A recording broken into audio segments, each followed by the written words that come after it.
Luke, which followed the chronology of Jesus' life from his birth to his resurrection, they placed the cleansing of the temple as one of the last events in the life of our Lord prior to his passion, crucifixion, and resurrection. But here in the Gospel according to John, it comes very early in that process. And it's a little bit different because it's used in a different way. In the Gospel according to John, this cleansing of the temple is the first public act that Jesus does in his ministry in Judea. Now, his first miracle in Judea was the changing of water to wine at the wedding in Cana of Galilee. But that was a private celebration. This is Jesus' first public appearance. And the reason that John uses that this way is because he wants to show the incredible, extraordinary ministry that Jesus is to take part in and what his ministry is about.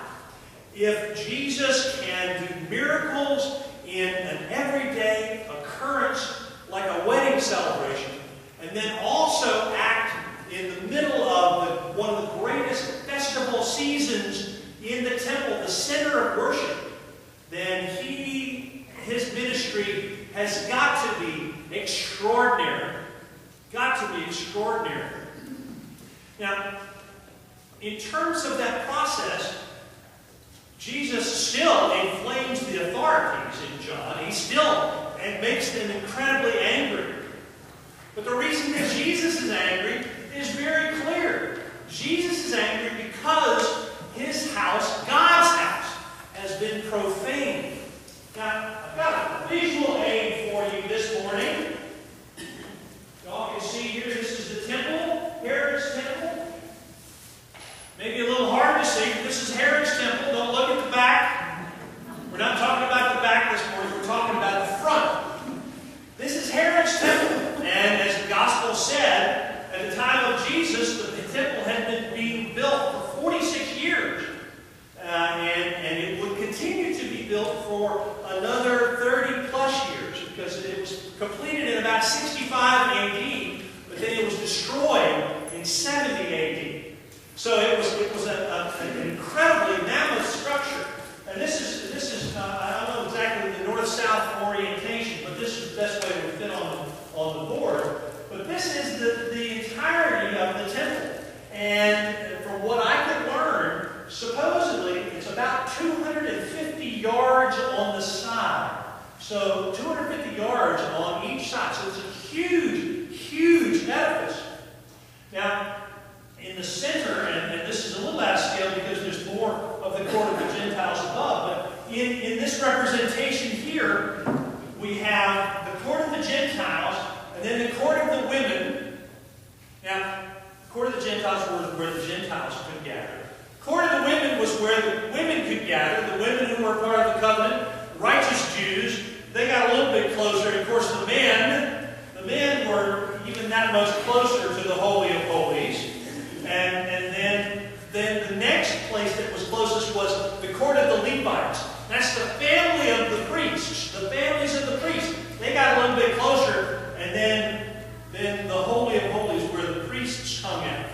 And it's sort of like that today. The priests get all the best places in the seats in the house. Everybody. Anyway, what Jesus is talking about in today's gospel reading is the court of the Gentiles. It's a huge area, but it was the only place that Gentiles who were not born Jews, converts to Judaism, was the only place in the temple that they could be. Now, if you can imagine, this is a huge area, but all around the edges of this area, there were vendors, shop merchants who were selling what? Indulgences? Kiosks. There you go. Yeah, that's a pretty good analogy.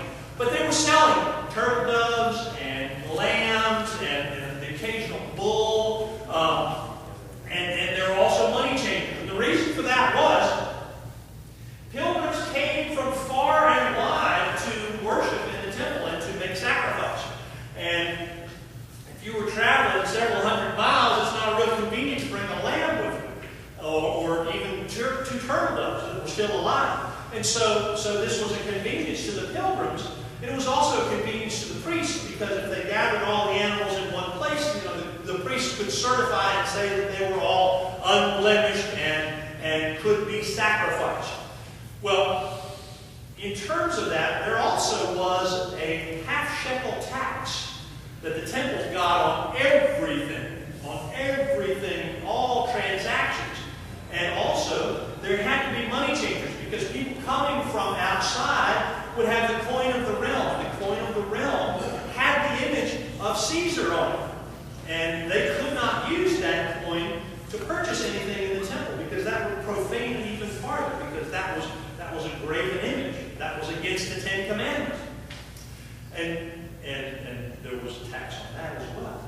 And so the problem that Jesus saw was that here were all these merchants, and in the Gospel of John, he doesn't even say that they're cheating the people. He's just saying that they are profaning this holy space by making it a marketplace. And the priests themselves, those who made their living and built up the temple, were also essentially just merchants.